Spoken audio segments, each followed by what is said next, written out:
जय हिंद दोस्तों आज की इस वीडियो में हम लोग स्टडी करने जा रहे हैं क्लास 10th में जो साइंस अनसॉल्व्ड है, इंग्लिश मीडियम अनसॉल्व्ड, जो एचएम अनसॉल्व्ड है वही हम लोग करने जा रहे हैं। ठीक है, आपके पास अगर अरिहंत का भी अनसॉल्व्ड है या आपके पास कोई अदर अनसॉल्व्ड है तो भी आप लोग जो है हम लोग 2024 सेट 1 करेंगे और आईजे सेट को करने जा रहे हैं।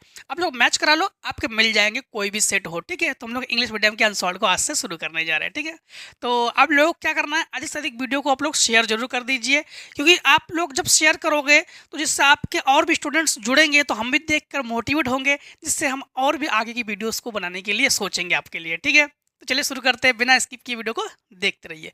पहला क्वेश्चन क्या हमारे पास, the image format by a convex mirror is always. जो कॉन्वेक्स मिरर है, कॉन्वेक्स मिरर में हमेशा जो कॉन्वेक्स मिरर है, कॉन्वेक्स मिरर में हमेशा इमेज कहाँ पर बनता है? तो आपको तो सिंपल तरीके से पता है कि इमेज कहाँ पर बनता है।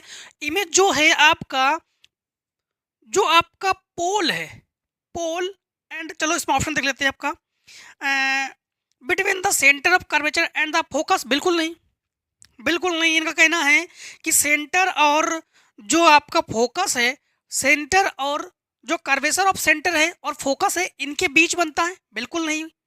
इसके बाद between the centre of curvature and infinity, इन्होंने कहा है कि कर्वेचर ऑफ सेंटर और इन्फिनिटी के बीच बनता है। बिल्कुल नहीं। इसके बाद इनको कहा है between the pole and the focus, इन्होंने कहा पोल और फोकस के बीच बनता है। बिल्कुल सही, यही सही है। तो कौन सा ऑप्शन सही करोगे? थर्ड ऑप्शन सही करोगे, यानी हम लोग कहेंगे कि between the pole and the focus. Clear? तो राइट ऑप्शन क्या है हमारे पास? तो between the pole and the focus will be right answer. Question number 2 में है, व्हेन लाइट, हाँ, when light rays move away from the normal while going from one medium to another, they will move from। मतलब इनका कहना है कि कोई भी रेज हो, ठीक, कोई भी रेज हो, एक मीडियम से अगर दूसरे मीडियम में जाती है, ठीक, दूसरे मीडियम में जाती है, तो इनका कहना है आगे कि एक मीडियम से दूसरे मीडियम जाने पर, तो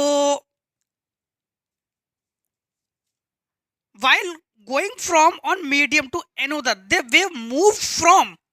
तो एक चीज समझना, when light rays move away from the normal while going from one medium to another then they will move from। तो अगर कोई भी रेज है, कोई भी रेज हो, एक मीडियम से दूसरे मीडियम में जाती है, तो हम लोग जानते हैं कि जो हम लोग रेज के लिए एक परपेंडिकुलर डालते हैं। तो रेज जो है, अगर समझना, कोल्ड मीडियम से आ रही है, ठीक है, अगर रेज जो है मान लो कि कोल्ड मीडियम से आ रही है, कूल मीडियम से, और हॉट मीडियम, मतलब हम लोग कहेंगे हॉट मीडियम में अगर रेज जा रही है तो वो जो हमने परपेंडिकुलर डाला है उससे दूर जाएगी वो। बट अगर रेज जो है, अगर आपके कूल मीडियम से आ रही है और हॉट मीडियम में नहीं, अगर हॉट से आ रही है कूल में आएगी, तो फिर जो हम लोगों ने परपेंडिकुलर डाल के रखा है, ठीक है, उसके पास आएगी। चलो ऑप्शन क्लियर करते हैं। ऑप्शन में क्या है हमारे पास? ए डेंसर मीडियम, ठीक, a denser medium to a rare medium. ठीक, डेंसर मीडियम का मतलब जानते हो, डेंसर मीडियम का मतलब वही हमने जो सिंपल भाषा में बताया आपको, कूल मीडियम। कूल मीडियम से क्या है कि वो हॉट मीडियम में जा रही है।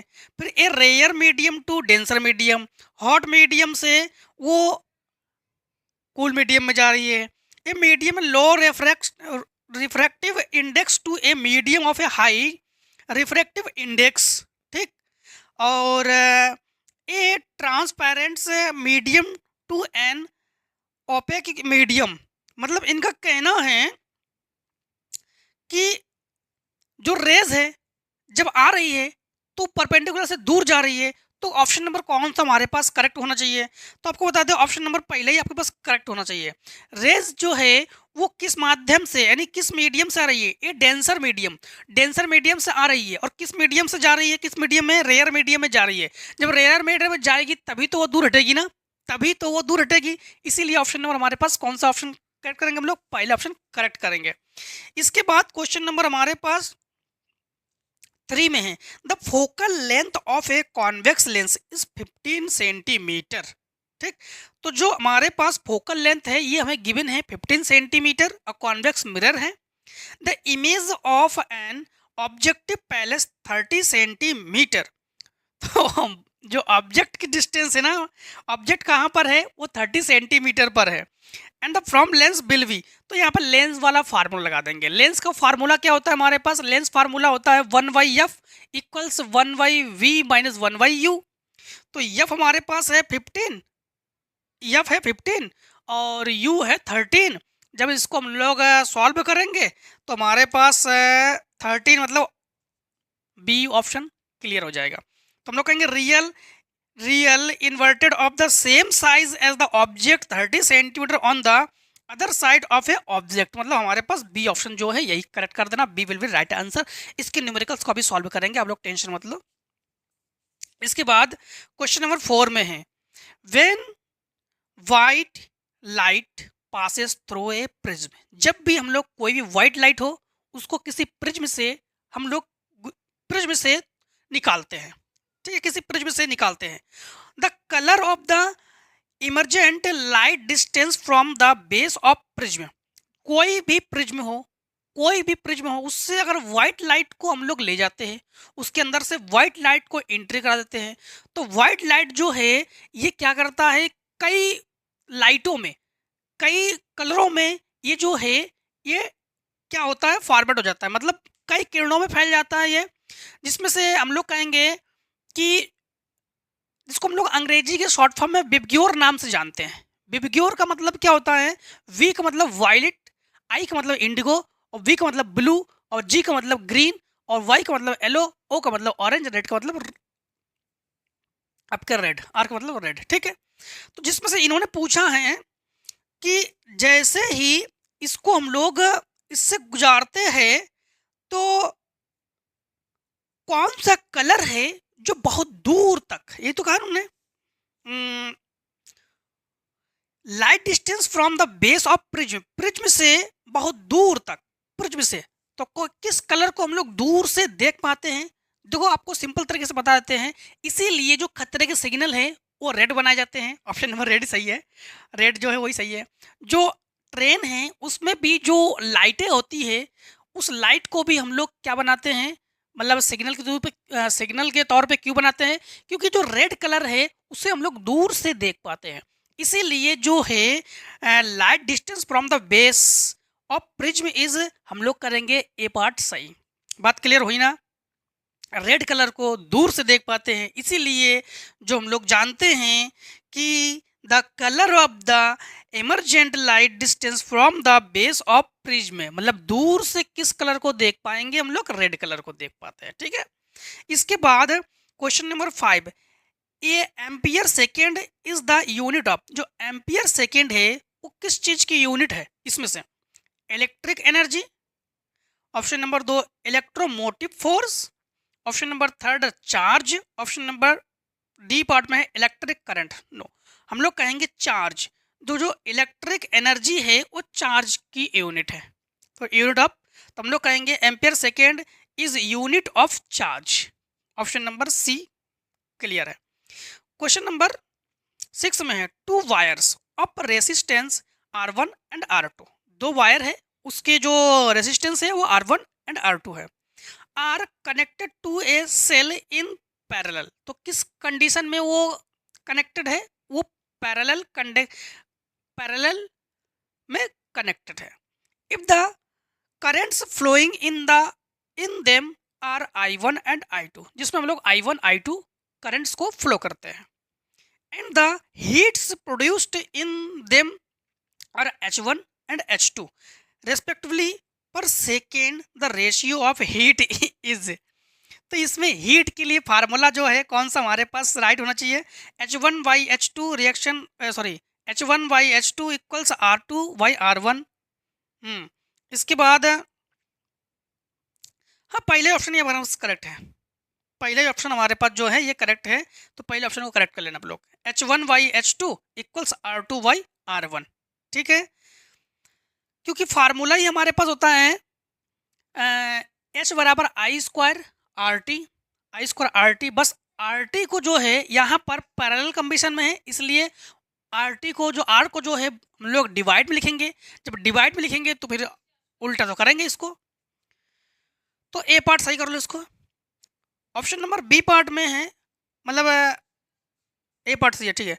ऑप्शन नंबर 7, क्वेश्चन नंबर 7 में है unit of intensity of magnetic field. जो मैग्नेटिक फील्ड की जो इंटेंसिटी है, यानी इंटेंसिटी ऑफ मैग्नेटिक फील्ड है, इसकी जो यूनिट है, इसकी यूनिट क्या है? Option number 1 newton per ampere metre square, बिल्कुल नहीं। Option number 2 newton ampere metre, बिल्कुल सही, यही ऑप्शन नंबर बी जो है यही हमारे पास करेक्ट है। ठीक है, अब देखो जो यूनिट है इसको तो फिर आप लोगों को याद करना पड़ेगा, फिर इसको आप लोग याद रखो कि ये यूनिट्स है। ठीक है, जैसे 2 यूनिट से पूछ दिया इसमें, एम्पियर सेकंड के यूनिट से और इंटेंसिटी ऑफ मैग्नेटिक फील्ड इसकी यूनिट जो है, बस यूनिट तो आप लोगों को याद करना पड़ेगा। क्वेश्चन नंबर 8 में है the structure formula of methane is. तो इसमें मेथेन का फार्मूला क्या है, कौन सा फार्मूला मेथेन है? मेथेन में देखो ओनली 1 कार्बन होना चाहिए, अब ओनली 1 कार्बन जो है आपके पास बी पार्ट में ही है, इसलिए मेथेन का जो राइट फार्मूला है, करेक्ट फार्मूला है, वो बी ऑप्शन सही हो जाएगा आपके पास, तो आप लोग करोगे बी, तो B will be right answer. Question number 9 में है the homologous series in the following is. देखो द होमोलॉजियस जो सीरीज है, इसे हम लोग इसमें देखते हैं, इसमें डिफरेंट होना चाहिए, CH2 का डिफरेंट होना चाहिए। इसमें जो है आपके पास CH2 का डिफरेंट होना चाहिए। CH2 का डिफरेंट मतलब पहला ऑप्शन है C2H4 फिर CH4, तो इसमें देखो CH2 का डिफरेंट होना चाहिए, बट इसमें CH2 का दोनों में डिफरेंट नहीं है।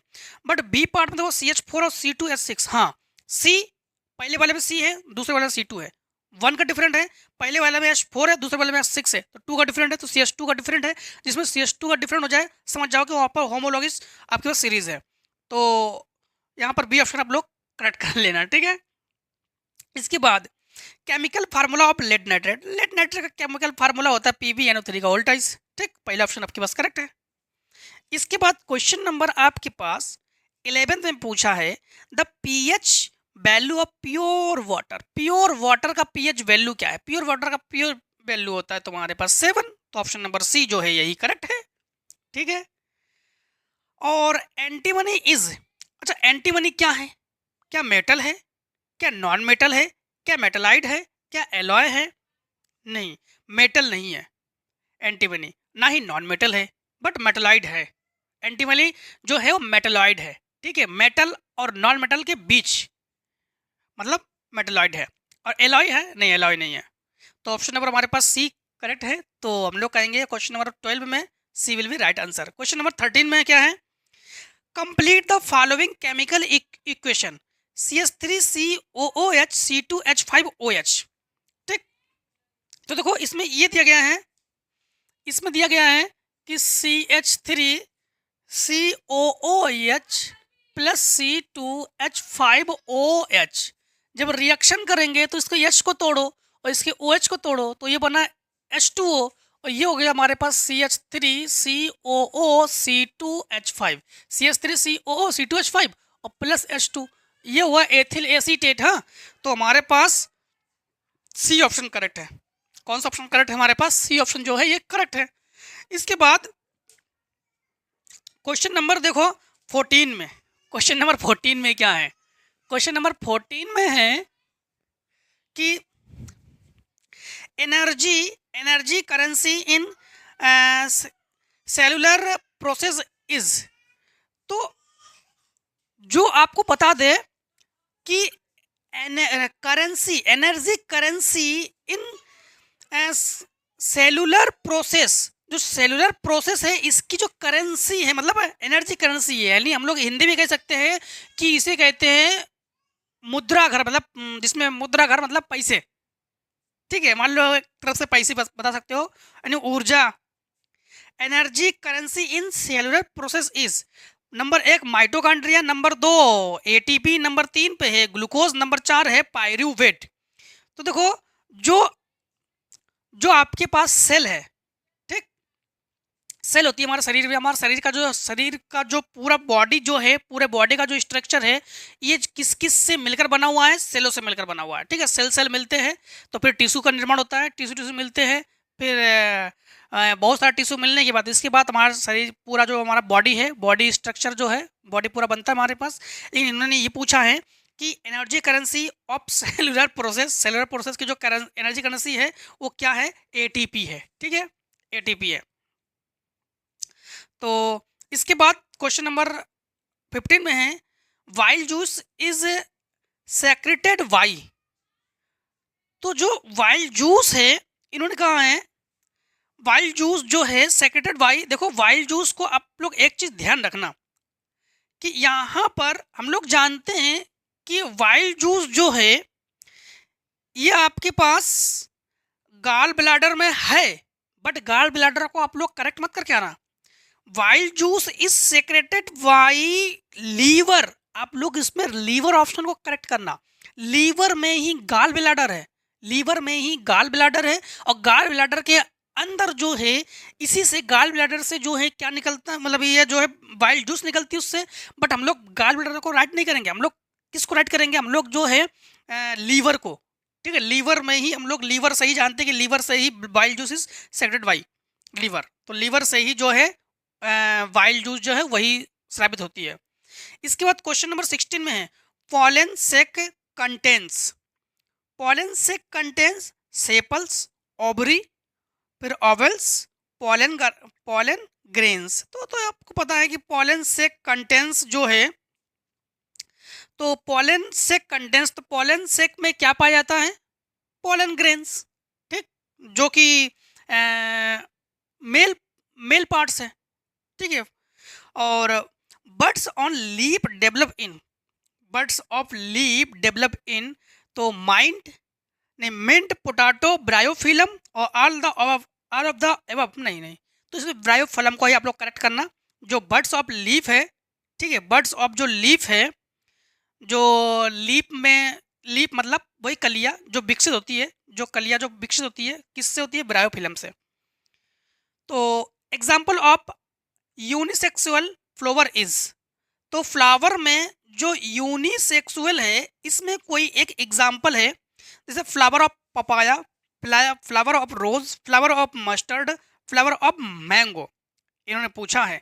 तो इसमें जो है आप लोग हम लोग जानते हैं यूनिसेक्सुअल जो है वो पपाया ही है, जिसमें आप लोग ए पार्ट को ही करेक्ट कर देना, ठीक है। अब है normal blood pressure of healthy human is, तो देखो ब्लड प्रेशर का जो प्रेशर है वो 120 से 80 के बीच में होनी चाहिए, ठीक है। तो इसीलिए हम लोग 80/120 नहीं करेंगे, 120/80 करेंगे, यानी बी ऑप्शन को हम लोग करेक्ट करेंगे, ठीक है। फिर हम लोग इसमें कह सकते हैं कि कोई भी ह्यूमन बॉडी हो, उसमें जो है जो ब्लड है वो 120 से 80 होना चाहिए। फिर क्वेश्चन नंबर 20 में है, which of the following constitutes of food change, तो इसमें से जो फूड चेंज है, फूड चेन का मतलब जानते हो? जो हम किसी, देखो फॉर एग्जांपल इन्होंने कहा कि ग्रास व्हीट, तो गेहूं का भोजन है ग्रास, बिल्कुल सही नहीं है। फिर ग्रास गॉट, यानी गॉट जो है वो क्या खाती है? बकरी क्या खाती है? ग्रास को। एंड ह्यूमन, और ह्यूमन क्या खाते हैं? बकरी को, बिल्कुल सही है, ये चेन में है। चेन का मतलब होता है एक एक के लिए आहार श्रृंखला, एक एक के लिए भोजन, एक एक के लिए फूड चेन होना चाहिए। तो grass, got and human.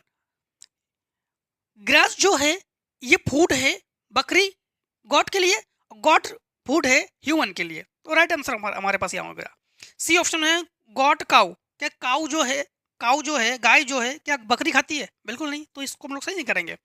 Grass fish, क्या फिश जो है घास खाती है? नहीं करेंगे, ठीक। फिर फिश गॉट, क्या गॉट, क्या जो बकरी जो है क्या ये मछली खाती है? नहीं, तो ये फिर हमारे पास रॉन्ग आंसर हो जाएगा। तो ऑप्शन हमारे पास राइट ऑप्शन क्या हो जाएगा? बी ऑप्शन जो है यही राइट हो जाएगा। ठीक है, क्लियर। अब हम लोग जो है पार्ट बी सेक्शन सबसेक्शन 1 यानी डिस्क्रिप्टिव क्वेश्चंस करेंगे। क्वेश्चन नंबर 21, तो इसको जो है एग्जाम में हम लोग एग्जाम कॉपी में लिखेंगे आंसर 21 ऐसे। ठीक, आंसर 21 लिखेंगे और इसको जो है सॉल्व करेंगे। ठीक है, जिससे एग्जामिनर को दिक्कत ना आए कॉपी चेक करने में।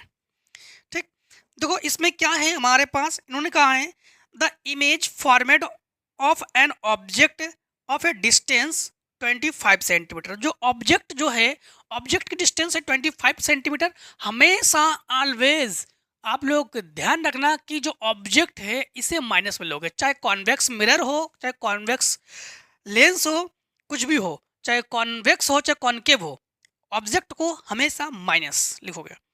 फिर कॉन्वेक्स मिरर है, ठीक है, उसमें half is half the length of object determined number one part में है the distance of image from the mirror and the focal length of mirror. तो हम लोग जो है इसी में से ही हम लोग जो है इमेज को फाइंड आउट करेंगे और इसी में से ही जो है हम लोग एफ को फोकल लेंथ को फाइंड आउट करेंगे। बट इसमें कंडीशन लागू किया इन्होंने, समझना। The image formed on a object and distance 25 centimeter, but from convex mirror is half of the length of object. Length of object. तो आपको बता दें जो इमेज है वो ऑब्जेक्ट का हाफ है। तो बट यहाँ पर हम लोग कहेंगे कि v इक्वल्स 25/2 सेंटीमीटर। तो ये तो हमारे पास ये हो गया इमेज। ठीक, अब यहाँ पर हम लोग यहाँ पर मिरर है तो हम लोग कहेंगे मिरर फार्मूला लगा देंगे। ठीक, मिरर फार्मूला क्या है? मिरर फार्मूला होता है 1/f equals 1/v plus 1/u। ठीक, यहाँ पर 1/f एफ को फाइंड आउट करेंगे। 1/v क्या है? 25/2 और प्लस 1/-25, इसको ऊपर ले जाओ तो 1/f इक्वल्स 2/25 माइनस 1/25। दोनों का जो एलसीएम इक्वल्स है तो 1/25। तो हम लोग कहेंगे f इक्वल्स 25 सेंटीमीटर। ठीक, दोनों आंसर क्लियर, दोनों के दोनों आंसर क्लियर है। ठीक है, अब हम लोग क्वेश्चन नंबर करेंगे 22 में है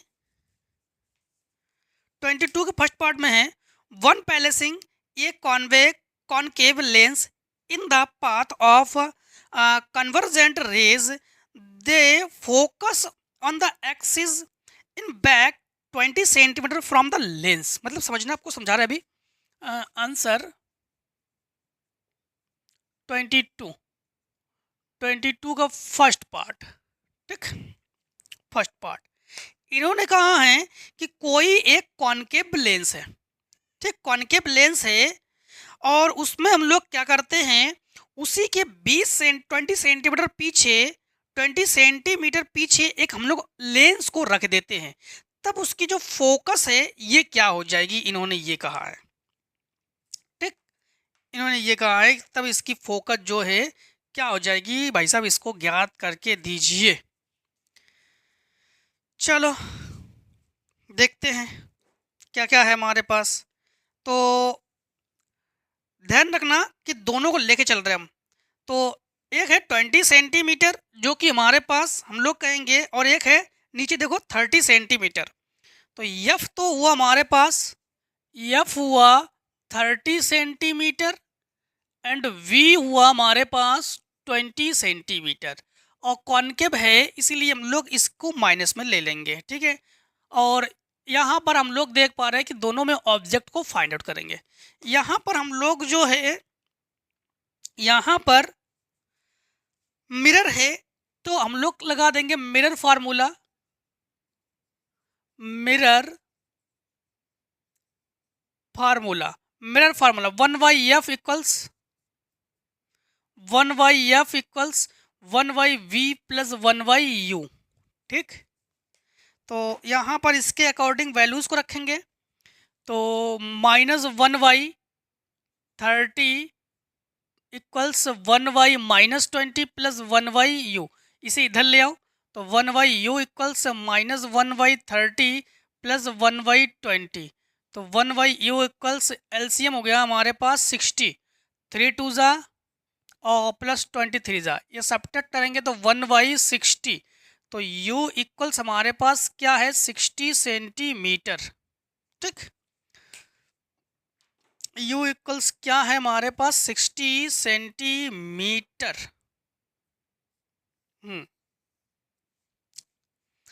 अब देखो क्वेश्चन नंबर हमारे पास 23 में है, how can the 3 resistance 2 ohm 3 ohm and 6 ohm be connected so that. Point number 1 में है, total resistance of 4 ohm is obtain and total resistance of 1 ohm obtain. मतलब इन्होंने कहा है 23 में, तो हम लोग कहेंगे आंसर 23 में इन्होंने कहा है कि R1 हमें गिवन है 2 ओम, R2 गिवन है 3 ओम एंड R3 गिवन है 6 ओम। ठीक, अब इन तीनों को, ये जो हमारे पास तीन हमारे पास रेसिस्टेंस हमें गिवन है, इन तीनों को इस प्रकार से कनेक्टेड करो, चाहे उसको सीरीज कॉम्बिनेशन में कनेक्टेड करो, चाहे पैरेलल कॉम्बिनेशन में कनेक्टेड करो, बट उसके जो आंसर है नंबर 1 पे 4 ओम आना चाहिए और नंबर 2 पर 1 ओम आना चाहिए, इनका ये कहना है। चलो, तो हम लोग क्या करते हैं समझना। सबसे पहले फर्स्ट कंडीशन पे, ठीक है, तो इन्होंने जो कहा है बस वैसे ही चलेंगे हम लोग। पहले 4 लाना है हमें। ठीक, 4 लाने के लिए एक काम करते हैं, R2 और R3 को जो है हम पैरेलल कॉम्बिनेशन में कनेक्ट करते हैं। ठीक, तो हम लोग कहेंगे R2 एंड R3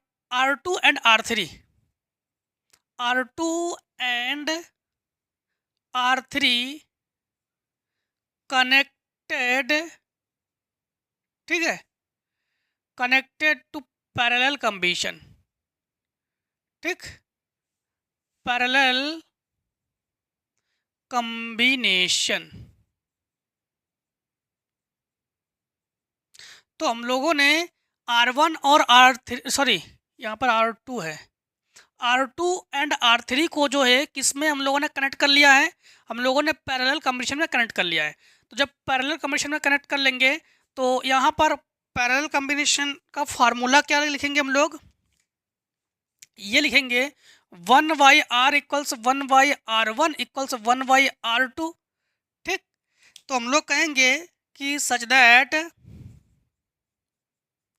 1/, इसको हम लोग R डैश लिख रहे हैं, तो 1/R1 जो है, R1 जो है इस प्रकार से हमारे पास हम लोग कहेंगे कि ये 1/R2 है और ये 1/R3 है। तो ये हमारे पास 3 है एंड ये हमारे पास 6 है। तो एलसीएम हुआ 6, 3 2 ज़ा 6, 6 1 ज़ा 6। तो हम लोग कहेंगे कि 1/R डैश इक्वल्स 3/6, ये कैंसिल हो गया हमारे पास। तो हम लोग कहेंगे R डैश इक्वल्स 2 ओम। अब हम लोग क्या करेंगे कि R1 and R dash connected to series combination. इनको हम लोग किस कॉम्बिनेशन में कनेक्ट कर रहे हैं, series combination. Then R equals, series combination का R1 प्लस R2 फार्मूला होता है सीरीज कॉम्बिनेशन का, तो R इक्वल्स 2 + 2। तो हम लोग कहेंगे R इक्वल्स 4 ओम। एक आंसर हम लोगों का आ गया।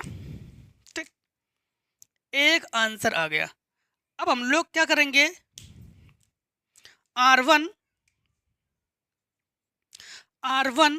And R dash connected to parallel combination, ठीक, पैरेलल कॉम्बिनेशन, इन्हें आप पैरेलल कॉम्बिनेशन में कनेक्ट कर देंगे तो हम लोग कहेंगे कि 1/r इक्वल्स 1/2 प्लस 1/2, तो 1/r इक्वल्स 2/2 कैंसिल होकर 1, तो r इक्वल्स 1 ओम।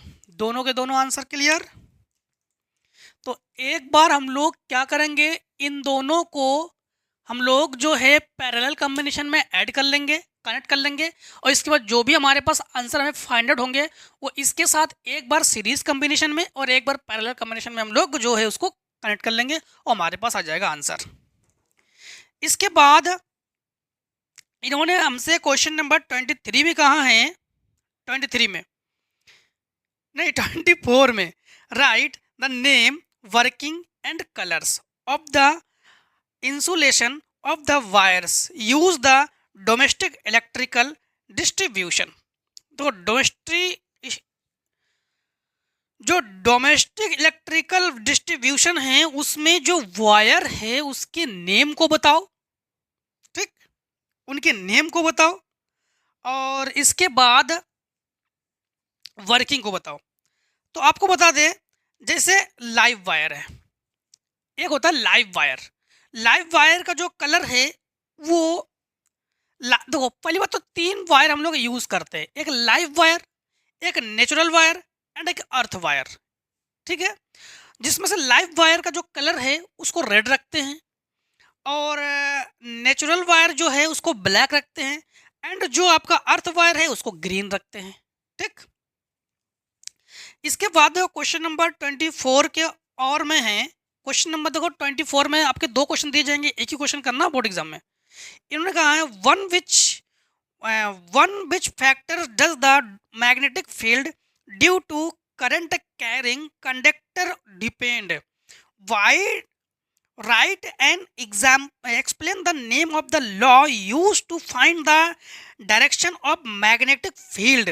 तो इन्होंने कहा है कि जैसे one which factor does the magnetic field due to currents carrying conductor depend, तो कंडक्टर डिपेंड के लिए देखो जैसे आपके पास मैग्नेटिक फील्ड जो है, मैग्नेटिक फील्ड को हम लोग लिखते हैं डेल्टा बी से, या बी से, बी का मतलब होता है ये मैग्नेटिक फील्ड, बी किस किस पर डिपेंड है, बी एक तो करंट पर डिपेंड है। इसके बाद इन्होंने कहा कि कोई एक रूल्स जो इन्होंने कहा है कि कोई एक लॉ बताओ और उसके नेम को भी बताओ। तो देखो इसमें हम लोग मैक्सवेल जो है, मैक्सवेल का जो पेंच लॉ है, पेंच लॉ हम लोग इसमें यूज करते हैं। पेंच लॉ क्या है, तो स्क्रू लॉ, स्क्रू लॉ क्या है, तो मैक्सवेल का जो स्क्रू लॉ है, स्क्रू लॉ के अकॉर्डिंग हम लोग कोई भी एक वायर लेते हैं, उस वायर में करंट जो है ऊपर की ओर, मतलब इससे ऐसे पकड़ोगे तो नीचे की ओर फ्लो होगी, ऐसे पकड़ोगे तो ऊपर की ओर फ्लो होगी। तो कोई एक वायर लेते हैं और उसमें से करंट जो है फ्लो होती है, कौन सी करंट फ्लो होती है, आई करंट फ्लो होती है, उसको इस प्रकार से हम लोग उसको कैच करते हैं, इस प्रकार से पकड़ते हैं उस वायर को, तो जो हमारे पास हमारे फिंगर्स है उन पर जो है फिंगर जो है लिपटी हो, उस वायर पर लिपट जाए, ठीक है, इस प्रकार से लिपटी हो, और जो थंब है ये जिधर करंट फ्लो हो रही हो उसकी डायरेक्शन में हो, करंट की डायरेक्शन में हो थंब। फिर से एक बार, कोई वायर हो, कोई वायर हो, उस वायर में अगर करंट फ्लो हो रही है, मान लो आई करंट फ्लो हो रही है, तो उसको हम लोग इस प्रकार से कैच करते हैं, इस प्रकार से पकड़ते हैं कि जो हमारे पास फिंगर्स है वो फिंगर्स जो है उस वायर पर लिपटी हो इस प्रकार से, और जो थंब है जिधर करंट फ्लो हो रही हो उधर की तरफ थंब हो, तो इसे कहते हैं मैक्सवेल स्क्रू लॉ, ठीक। इसके बाद इन्होंने पूछा है स्क्रू लॉ के अकॉर्डिंग, फिर से एक बार, स्क्रू लॉ के अकॉर्डिंग स्क्रू को यूं घुमाते हैं, ठीक, यहां पर जो है जो मैक्सवेल्स लेफ्ट हैंड नियम कहेंगे हम लोग, ठीक है। अब लोग ज़्यादा मतलब फिर से एक बार समझ लेना, स्क्रू लॉ का नियम नहीं यूज़ करेंगे हम लोग, मैक्सवेल लेफ्ट हैंड नियम यूज़ करेंगे हम लोग, ठीक है, ठीक है। यहाँ पर लेफ्ट हैंड और राइट हैंड दोनों यूज़ कर सकते हैं, बट स्क्रू नियम नहीं यूज़ कर रहे हैं। स्क्रू नियम के अकॉर्डिंग तो हम लोग स्क्रू को यूँ घुमाते हैं, ठीक है, यूँ घुमाते हैं। चलो इसके लिए सॉरी आप लोगों को। हाँ, इसके बाद देखो क्वेश्चन नंबर इन्होंने हमसे पूछा है 25 में, write the structure formula of following compounds. तो ये जो कंपाउंड हमें गिवन है इसके फार्मूले को आप लोग बताओ जरा, इन्होंने ये कहा है। तो देखो इनके फार्मूले को बताते हैं। तो हम लोग लिखेंगे आंसर 25। पहले है ethanoic acid. Ethanoic acid, ethanoic acid के लिए इन्होंने कहा है एथेनोइक एसिड। ठीक, आप लोग कहोगे कि एथेनोइक एसिड, अब एथ के लिए 2 कार्बन होने चाहिए और ओइक के लिए तो COOH होना ही चाहिए। तो ये हुआ 1 कार्बन और ये हुआ 1 कार्बन। इस कार्बन के साथ हम लोग OOH दे देंगे। तो यहाँ पर तो ट्रिपल बॉन्ड में हमें यहाँ पर H और यहाँ पर H और यहाँ पर H, यहाँ पर OOH देंगे। तो हम लोग क्या कर रहे हैं कि यहाँ पर डबल बॉन्ड O और यहाँ पर OH, तो ये हो गया एथेनोइक एसिड। ठीक, COOH देना पड़ेगा हमें ना। फिर सेकेंड कंडीशन में पूछा है इन्होंने मेथेनल। मेथेनल सेकेंड में है मेथेनल। मेथेनल में मेथ मतलब 1 कार्बन होना चाहिए। तो 1 कार्बन, तो यू लिया 1 कार्बन और CHO तो होना ही चाहिए। तो हमने लिया डबल बॉन्ड O और ये हुआ CHO और ये हुआ H। तो ये हो गया हमारे पास एक HCHO। ठीक है, तो ये हो गया हमारे पास मेथेनल। इसके बाद इन्होंने पूछा है एक क्लोरोप्रोपेन। थर्ड में इन्होंने पूछा है एक क्लोरोप्रोपेन। एक क्लोरोप्रोपेन मतलब prop, meth eth prop, 3 carbon होने चाहिए। तो मेथ एथ प्रोप। क्लोरो जो है कार्बन नंबर 1 पे होना चाहिए। तो कार्बन नंबर 1 पे क्लोरो दे दिया हमने। और यहाँ पर देखो 1 hydrogen 2 hydrogen 3 hydrogen, 1 hydrogen 2 hydrogen और 1 हाइड्रोजन, 1 बंद 2 बंद 3 बंद, 1 हाइड्रोजन दे दो। तो ये हो गया क्लोरोप्रोपेन। इसके बाद इन्होंने कहा है नाइट्रोमेथेन। नाइट्रोमेथेन 4 नंबर में है नाइट्रोमेथेन। ठीक, नाइट्रोमेथेन। नाइट्रोमेथेन के लिए मेथ के लिए तो 1 कार्बन लेंगे हम लोग। मेथ के लिए कितने कार्बन लेंगे हम लोग? 1 कार्बन लेंगे। और नाइट्रो के लिए हम लोग NO2 लेंगे। तो इसको दर्शाएंगे हम लोग 1 कार्बन और इसी में हम लोग NO2 और एक हाइड्रोजन और 1 हाइड्रोजन। ठीक, ये हो गया नाइट्रोमेथेन। क्लियर? अब देखो इन्होंने कहा है क्वेश्चन नंबर 26 में कहा है explain electrochemical series and right it's 2 application. तो इलेक्ट्रोकेमिकल सीरीज किसे कहते हैं? इलेक्ट्रोकेमिकल सीरीज में कोई भी मेटल्स हो, कोई भी, ठीक है, कोई भी मेटल्स हो, उनके देखो एक्टिविटी के अकॉर्डिंग, कोई मेटल्स हो उनकी एक्टिविटी के अकॉर्डिंग अगर उनको आगे की ओर, ठीक है, उनकी एक्टिविटी के अकॉर्डिंग उनको अगर हम लोग असेंडिंग ऑर्डर में या डिसेंडिंग ऑर्डर में, दोनों में रख सकते हैं। अगर रखते हैं असेंडिंग ऑर्डर और डिसेंडिंग ऑर्डर में रखते हैं और हमें एक सीरीज जो है ये हमें फाइंड आउट होती है, एक सीरीज प्राप्त होती है, उस सीरीज को हम लोग क्या कहते हैं? उन सीरीज को ही हम लोग कहते हैं इलेक्ट्रोकेमिकल सीरीज। इलेक्ट्रोकेमिकल सीरीज में कोई भी एलिमेंट हो या कोई भी मेटल हो, उनकी एक्टिविटी के अकॉर्डिंग उनको हम लोग क्या करते हैं? असेंडिंग ऑर्डर में रख देते हैं। आप लोग एक लिखना है, असेंडिंग या डिसेंडिंग एक चीज़ लिखना। तो असेंडिंग ऑर्डर में रख देते हैं या डिसेंडिंग ऑर्डर में रख देते हैं। रखने के बाद जो सीरीज प्राप्त होती है हमें, जो सीरीज फाइंड आउट होती है हमें, उसे हम लोग क्या कहते हैं? उसे कहते हैं इलेक्ट्रोकेमिकल सीरीज। ठीक है, इसके 2 एप्लीकेशन क्या है? नंबर 1 तो हमेशा इसमें जो भी मेटल्स मिलेंगे आपको उनकी एक्टिविटी के अकॉर्डिंग सबसे ज़्यादा एक्टिविटी जिसकी है, ठीक है, उसको पहले रखेंगे, उससे कम, उससे कम, उससे कम, उससे कम, उससे कम, ऐसे रखते हैं हम लोग। ठीक है, तो नंबर 1 तो ये हो गया आपके पास। ठीक, और इसके बाद इस सीरीज में हमेशा आप लोगों को मेटल्स मिलेंगे। ठीक है, इस सीरीज में जो सबसे अधिक एक्टिविटी वाले एलिमेंट्स है उसको सबसे ऊपर टॉप पे रखा गया है, और जो सबसे कम एक्टिविटी वाले एलिमेंट्स हैं, मेटल्स हैं, उसको सबसे नीचे रखा गया है। ठीक है,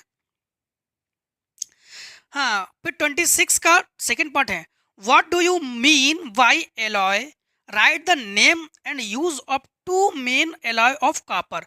तो एलॉय क्या है, एलॉयस किसे कहते हैं, एलॉयस कहते हैं जैसे कोई भी मेटल्स ले लो, तो मेटल्स जो है वन मेटल्स, एक मेटल्स नहीं, कम से कम दो या दो से अधिक मेटल्स को हम लोग क्या करते हैं, उनको हम लोग मिक्सड कर देते हैं, उनको मिक्स करके एक मेटल हम लोग एक मेटल बनाते हैं। चाहे 2 मेटल ले लो, 3 मेटल ले लो, 4 मेटल ले लो, हम लोग अधिक से अधिक मेटल लेते हैं, उन मेटल्स को हम लोग क्या करते हैं, मिक्सर कर लेते हैं, और करने के बाद जो हम लोग मेटल को जो फाइंड आउट करते हैं, जो मेटल भी हमें प्राप्त होता है, जो भी मेटल हम लोग फाइंड आउट करते हैं, उस मेटल को हम लोग क्या कहते हैं, एलॉयज कहते हैं। Write the name of the use of two main alloys of copper. Copper के दो, जो कॉपर है, कॉपर के दो इन्होंने पूछा है,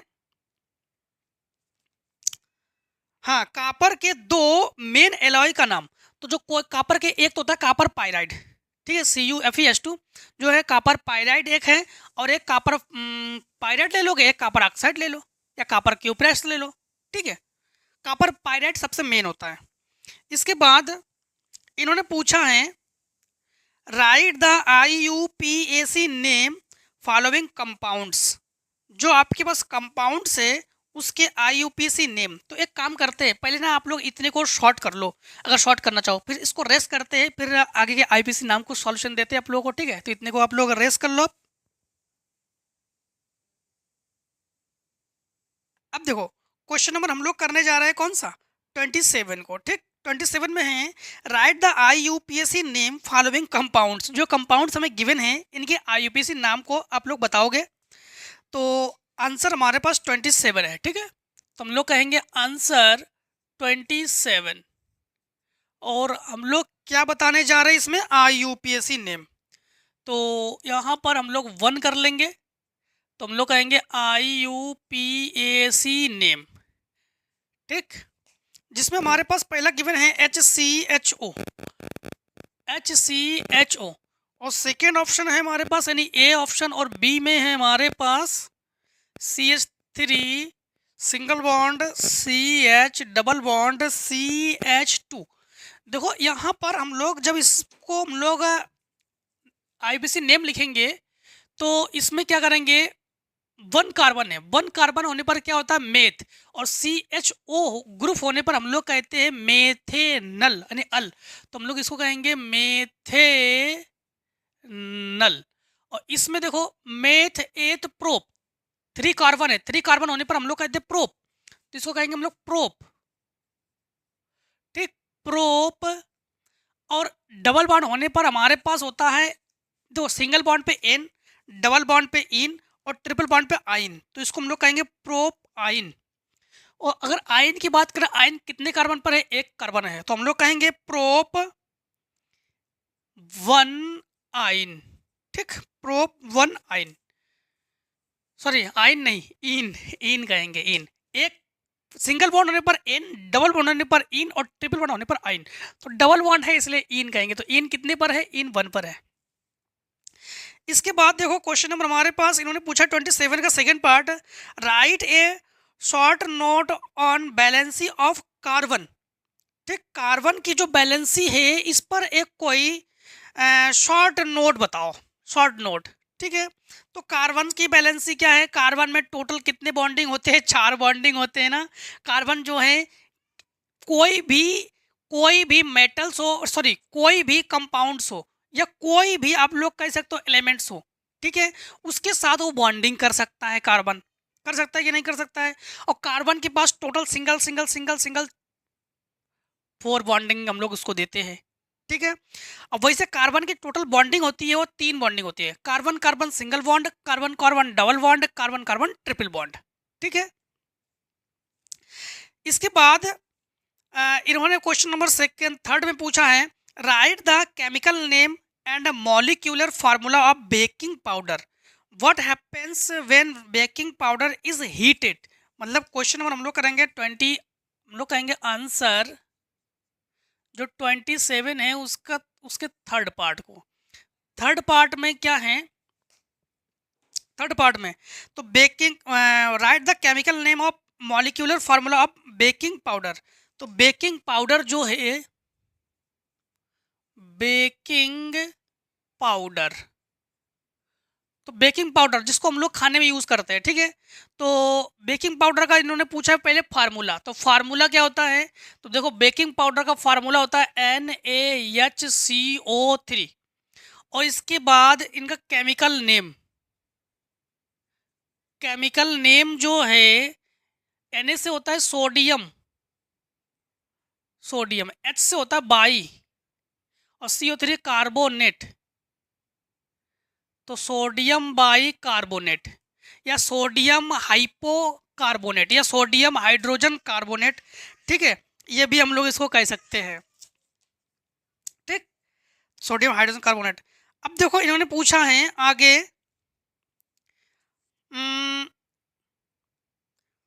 इसी को अगर हीट कर दे, what happens when baking powder is heat, baking powder is heat, तो हम लोग कहेंगे व्हेन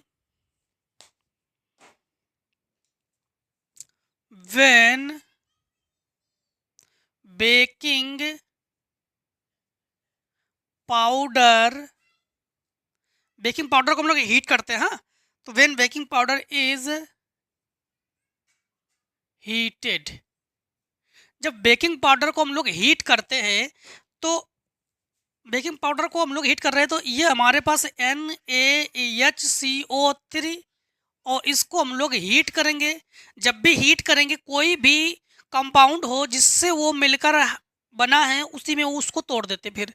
तो बेकिंग पाउडर को जब हीट करेंगे तो यहाँ से लिखेंगे हम लोग Na2CO3 sodium carbonate plus H2O plus CO2, ठीक, CO2 गैस है, बैलेंस कर लो, Na यहाँ पर 2 से मल्टीप्लाई करो, 2Na H2 C में 2 से मल्टीप्लाई कर लो, हाँ, तो Na2 ठीक है, H जो है 2 टाइम्स है, H जो है 2 टाइम्स है, C जो है 2 टाइम्स है, C जो है 2 टाइम्स है, O जो है 6 टाइम्स है, O 3 टाइम्स, और ये 4 टाइम्स, और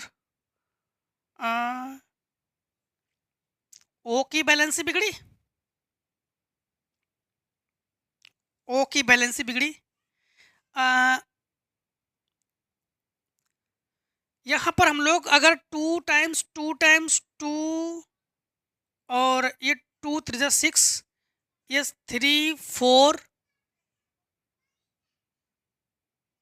4 यहाँ पर तो मल्टीप्लाई करना पड़ेगा, सॉरी मल्टीप्लाई नहीं करेंगे इसमें, सी यहाँ पर 1 टाइम्स 2 टाइम्स हो गए, तो ठीक, बैलेंस ही। अब देखो क्वेश्चन नंबर हमारे पास इसी का और में है, right short notes on following, या तो ऊपर वाले करना तो नीचे वाले करना, जिसमें डबल डिस्प्लेसमेंट रिएक्शन।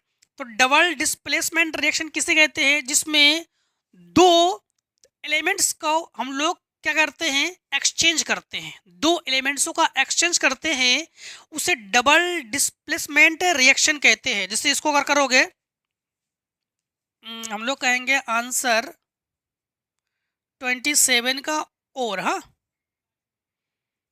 देखो यहाँ पर जैसे मान लो कि आपके पास डबल डिस्प्लेसमेंट मतलब दो एलिमेंट्सों को हम लोग अदला बदली करेंगे, एक्सचेंज करेंगे।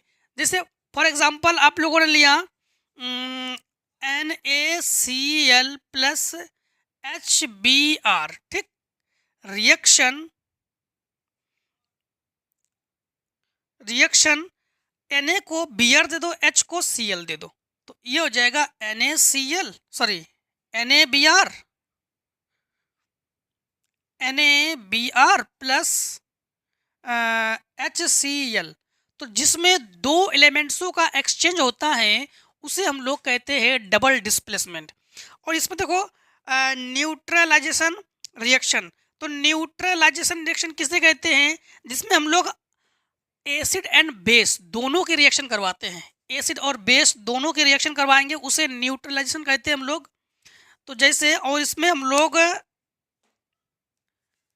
जैसे मान लो कि एसिड, तो NaOH ये हो गया बेस, और HCl ये हुआ एसिड। तो ये एसिड और बेस के रिएक्शन को न्यूट्रलाइजेशन कहते हैं हम लोग। यहाँ पर NaCl जो कि ये है आपके पास साल्ट है, ये साल्ट है, और OH और ये H, तो ये हो गया हमारे पास H2O। तो न्यूट्रलाइजेशन किसे कहते हैं? जिसमें एसिड एंड बेस को, एसिड और बेस को रिएक्शन करवाते हैं, जिसमें हम लोग साल्ट और वाटर को फाइंड आउट करते हैं, उसे हम लोग क्या कहते हैं? उसे कहते हैं न्यूट्रलाइजेशन। ठीक है। और डबल डिस्प्लेसमेंट जिसमें दो यानी टू, जिसमें टू एलिमेंट्सों को एक्सचेंज कर लेते हैं, ठीक है, एक दूसरे में, ईच अदर में। सारे के सारे डेफिनेशन आपको स्क्रीन पर प्रोवाइड करा दिए जा रहे हैं, जिसको आप लोग अच्छे से लिख भी सको, ठीक है, जिसको आपको PDF की जरूरत भी ना पड़े, इसलिए स्क्रीन पर प्रोवाइड करा दे रहे हैं। इसके बाद एडिशन रिएक्शन। एडिशन रिएक्शन किसे कहते हैं? जैसे मान लो कोई भी रिएक्शन हो, उसको ऐड कर दो, कोई भी एलिमेंट्स हो उसको ऐड कर दो, उसे एडिशन रिएक्शन कहते हैं। मतलब जैसे मान लो कि H2 + Cl2 रिएक्शन 2HCl, तो जिसमें दो या दो से अधिक कोई भी एलिमेंट्स हो, उसको हम लोग ऐड करके केवल वन कंपाउंड बनाते हैं, एक कंपाउंड बनाते हैं, उसे कहते हैं हम लोग एडिशन रिएक्शन। ठीक है। इसके बाद क्वेश्चन नंबर 28। क्वेश्चन नंबर 28 में क्या है? Draw a level diagram of structure of neuron and describe it's functions. यानी न्यूरॉन के जो डायग्राम है इसे बनाओ और इसके जो भी फंक्शंस है इसके बारे में बताओ। सबसे पहले देखो, न्यूरॉन की जब भी स्ट्रक्चर बनाओगे तो सबसे पहले आप लोग देख पा रहे हो, देखो न्यूरॉन को भी आपको दिखाई देंगे, ठीक है। तो सबसे पहले न्यूरॉन में जो सबसे आगे का हिस्सा है उसको देखना आप लोग, जिसमें आप लोग क्या देखोगे? डेंड्राइट्स देखोगे, ठीक है, सेल बॉडी देखोगे, ठीक है, इसके बाद न्यूक्लियस देखोगे, ठीक है, माइलिन देखोगे, ठीक, सब कुछ देख पा रहे हो। और इसके बाद लिखोगे भी आप लोग इसी तरह से, जैसे हमने आपको दिखा रहे हैं, बस इसी तरह से आप लोग लिखोगे भी, ठीक। अब एक चीज यहां पर समझना कि इन्होंने पूछा है कि इसके जो भी इसके पार्ट्स है उसको बताओ। तो सबसे पहले आपको बताते हैं कि इसके पार्ट में हम लोग लेते हैं साइटोन, ठीक, साइटोन। साइटोन का काम क्या होता है? साइटोन का काम होता है कोई भी इंफॉर्मेशन हो, इंफॉर्मेशन को एब्जॉर्ब कर लेना, ठीक। सपोज करो, जैसे मान लो कि सर्दी है, ठीक, सर्दी है, तो सर्दी को जो एब्जॉर्ब करना ये साइटोन का काम है। लेकिन साइटोन उसको बता नहीं पाता है कि आखिर ये क्या है, जो फील कर रहे हैं हम लोग, ये क्या है, इसको ये बता नहीं पाता साइटोन। तो साइटोन क्या करता है कि साइटोन का काम होता है कि इसे डेंड्राइट्स तक पहुंचा देना, डेंड्राइट्स को सेंड कर देना, इंफॉर्मेशन को एब्जॉर्ब करना, डेंड्राइट्स को सेंड कर देना। डेंड्राइट उसे ग्रहण कर लेती है। उसके बाद डेंड्राइट्स का काम क्या होता है कि इस चीज के बारे में बताना कि भाई साइट्रॉन ये जो ना ये ठंडक है, ये ठंडक है, फिर उसको फिर से उसको दे देना। अब साइट्रॉन का काम होता है एक्सॉन को देना, एक्सॉन, और एक्सॉन में कई सारे एक्सॉन्स होते हैं, जिसमें आप लोग देखते हो ऐसे ऐसे उंगली टाइप के ऐसे ऐसे बने होंगे। इनके बीच खाली स्थान जो है, इनके बीच जो गैपिंग है बहुत कम होती है, बहुत कम गैपिंग होती है, जिन्हें सिनेप्स कहते हैं, जिन्हें क्या कहते हैं? सिनेप्स। और इस सिनेप्स के अकॉर्डिंग, सिनेप्स की मदद से फिर यही इंफॉर्मेशन धीरे धीरे धीरे धीरे धीरे धीरे हमारे माइंड तक पहुंच जाती है। मतलब वही माइंड तक ही पहुंचना, फिर पहुंचने के बाद माइंड पूरे शरीर में पहुंचा देना, ठीक है। पूरे शरीर का मतलब जिस भाग में हम लोग इस चीज़ को महसूस कर रहे हैं, जैसे मान लो कि पैर में हमारे पास कहीं से भी कांटा चुभा एक, तो उस कांटा चुभने का जो दर्द है, पहले उसे जो है साइटोन उसको एब्जॉर्ब कर ले। साइटोन को एब्जॉर्ब करने के बाद साइटोन का काम क्या होता है? डेंड्राइट्स को देना, डेंड्राइट्स बताना कि हाँ यहाँ पर ये चीज़ है, फिर उसको फिर एक्सॉन को दे देना, और एक्सॉन एक्सॉन में होते हैं सिनेप्स की मदद से फिर वहाँ तक सूचना पहुँच जाना पैर तक कि हाँ मतलब माइंड का काम ही होता है बताना कि ये चीज़ है, तो वहाँ तक बताना कि यहाँ पर कांटा चुभा है, कि यहाँ पर आलपन चुभी हुई है, जो भी कुछ है उसे बताना होता है। ठीक, तो फिर से एक बार समझो इसको अच्छा अच्छे से। पहले भाग को, पहले पार्ट्स को हम लोग कहेंगे, क्या कहेंगे, साइटोन। वो इंफॉर्मेशन को एब्जर्व करती है। इसके बाद एब्जर्व करने के बाद साइटोन का काम होता है डेंड्राइट्स को इंफॉर्मेशन को भेज देना। फिर डेंड्राइट्स का काम होता है उन इंफॉर्मेशन को दोबारा फिर से साइटोन को दे देना। साइटोन का काम होता है फिर एक्सॉन को देना, और एक्सॉन का काम होता है सिनेप्स की हेल्प से बॉडी के उस पार्ट्स को पहुंचा देना जहां पर ये काम हुआ है, जहां पर ये दर्द हुआ है, जहां पर जो कुछ भी हुआ है। ठीक है, ये होता है पूरे तंत्रिक, मतलब जो न्यूरॉन है, न्यूरॉन के जो है वर्किंग है। ठीक है, इन्होंने जो पूछा है फंक्शंस के जो वर्क है। इसके बाद इन्होंने पूछा है क्वेश्चन नंबर 29 में, what do you mean by sex chromosomes explain the process of sex determinants in humans. तो what do you mean by sex chromosomes, sex chromosomes क्या है। हमारे बॉडी में टोटल 46 क्रोमोसोम्स है, जिसमें 23 का पेयर है, जिसमें से जो है 1 क्रोमोसोम्स एक्टिव है, और जो 22, मतलब हम लोग कहेंगे 1 पेयर क्रोमोसोम एक्टिव है, 23 पेयर है हमारे बॉडी में। हमारे बॉडी में 23 पेयर क्रोमोसोम है, बट जिसमें से 1 पेयर क्रोमोसोम एक्टिव है और 22 पेयर जो है वो एक्टिव नहीं है, जिसको हम लोग ऑटोसोम्स कहते हैं। ठीक है, फिर से समझना इसको। क्वेश्चन नंबर 29, ठीक, तो हम लोग कहेंगे आंसर 29, आंसर 29। तो हमारे बॉडी में टोटल जो है 2 टाइप्स क्रोमोसोम्स है, एक को हम लोग एक्स और एक को हम लोग वाई कहते हैं। ठीक, तो 23 हम लोग कहेंगे टोटल हमारे पास 46 क्रोमोसोम्स होते हैं, चाहे वो फीमेल हो चाहे वो मेल हो, सभी की बॉडी में टोटल कितने क्रोमोसोम्स होते हैं, 46 क्रोमोसोम्स होते हैं, जिसमें 1 pair active and 22 pair autosomes होते हैं।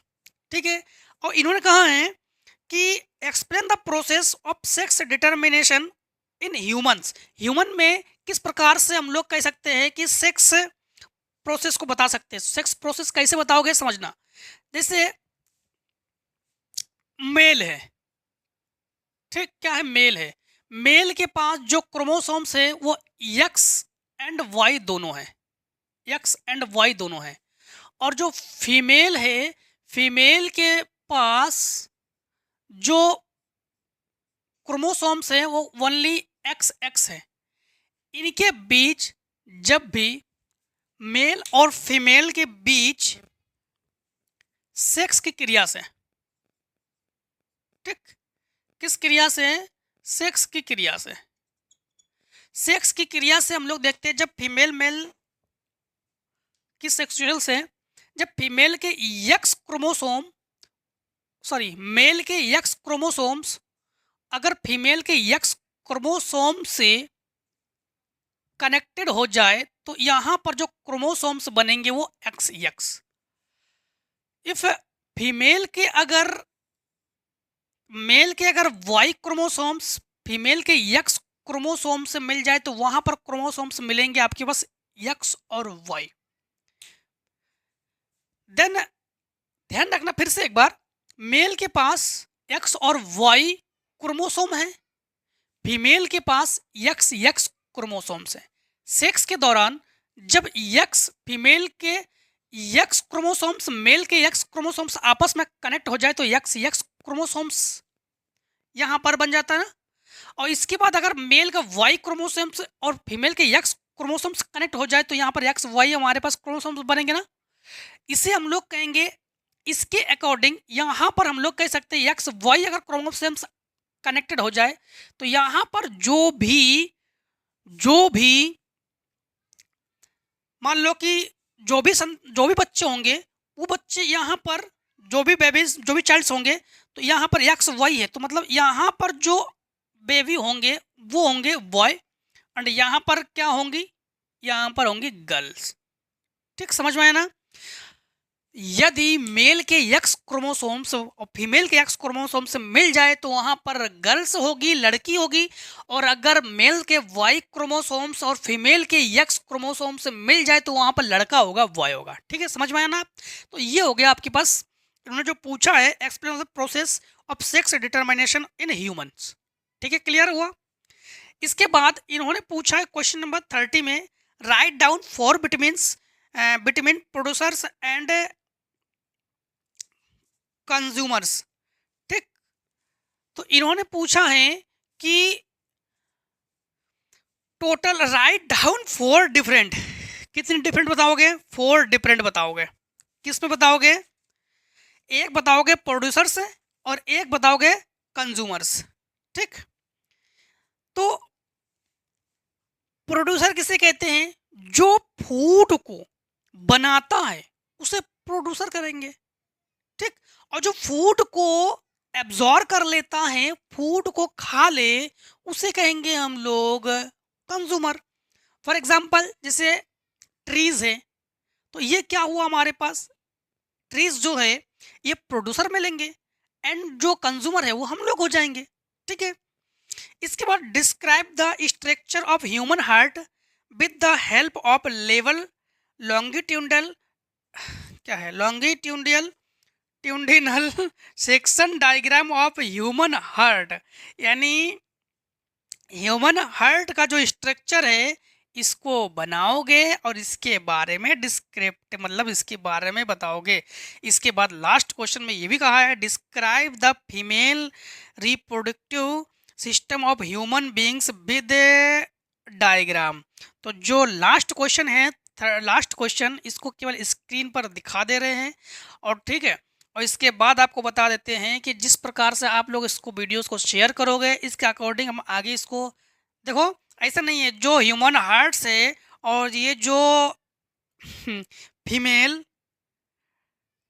रिप्रोडक्टिव सिस्टम है ये दोनों बताएंगे, इसके बाद मेल को भी बताएंगे। ठीक है, तो इसके लिए आप लोग अधिक से अधिक इसको शेयर करना और अधिक से अधिक जब स्टूडेंट्स जुड़ेंगे तभी हम आगे को पार्ट्स को भी आप तक लाएंगे। ठीक है, तो क्योंकि आज के वीडियोस को हम यहीं पर एंड करते हैं, यहीं पर रोकते हैं।